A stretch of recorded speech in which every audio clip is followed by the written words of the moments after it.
is that? Right, okay, I think we're good. Right, so I'm Robin, I work for Data Trails, and I'm mostly involved in our log implementation there. What do Data Trails do? We provide searchable, shareable, tamper-evident claims about data, and we try to make those transparent, of course.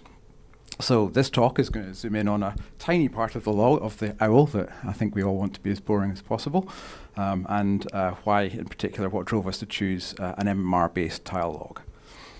So we had a wish list. We wanted fast appends. We wanted the writes to the log to be coordination free, and we wanted to be able to deploy new writers easily and take them down and horizontally scale them. We wanted easy replication of the logs once they were written, so that this could lower the barrier for external auditors.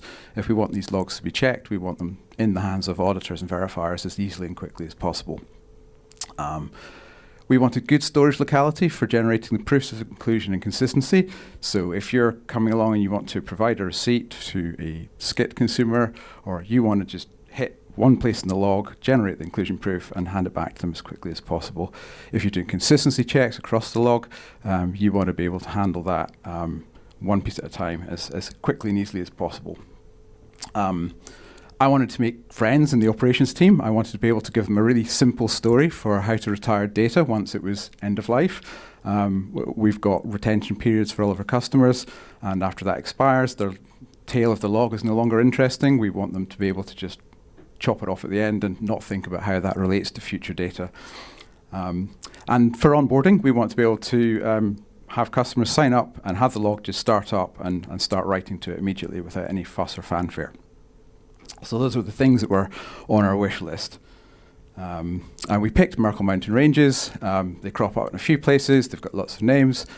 Poster order traversal tree, history trees, binary numeral trees are just among a few. They're also used by a bunch of blockchains, which might get some hisses and boos in this audience, but that's where they are.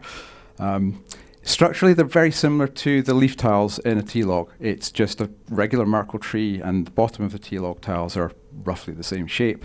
With a Merkle Mountain Range construction, you get a 1D layout instead of a two-dimensional layout. If we wanted to, we could probably produce CT-compatible proofs from them for interoperability purposes.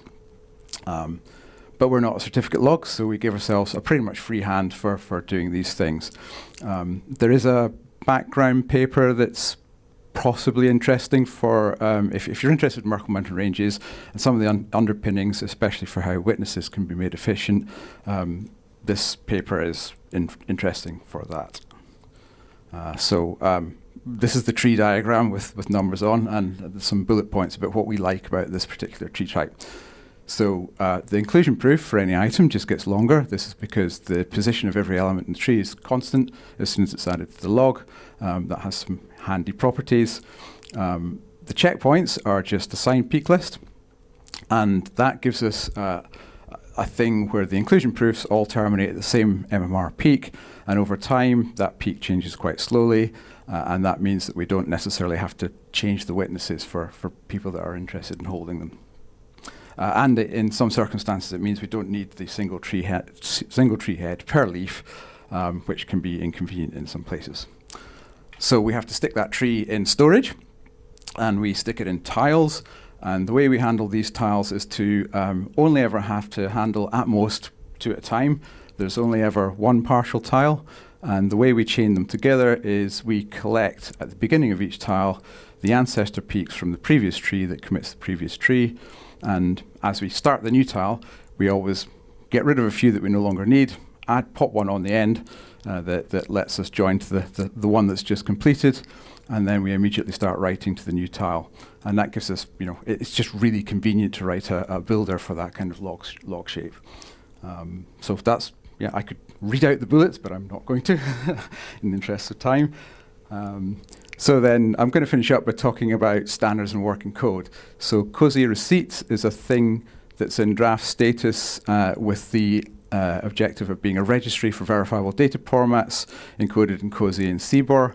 A guy called Ori Steele has made a Sunlight Tiles TypeScript implementation, and that's helpful because CT is the example in that draft which establishes the registry.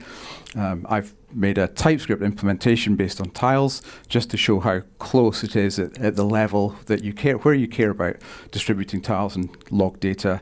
It's a pretty close fit. It's not far apart. Data Trails production logs use this as well. They're all implemented in Go. We have a tool called Veracity, affectionately in-house, that we use for replication. And if you're interested in checking our homework or willing to verify our logs for us, we would really like to talk to you. And that's it. If you've got interest in getting into the details of this, come and catch me in the BOF session. Thank you all very much.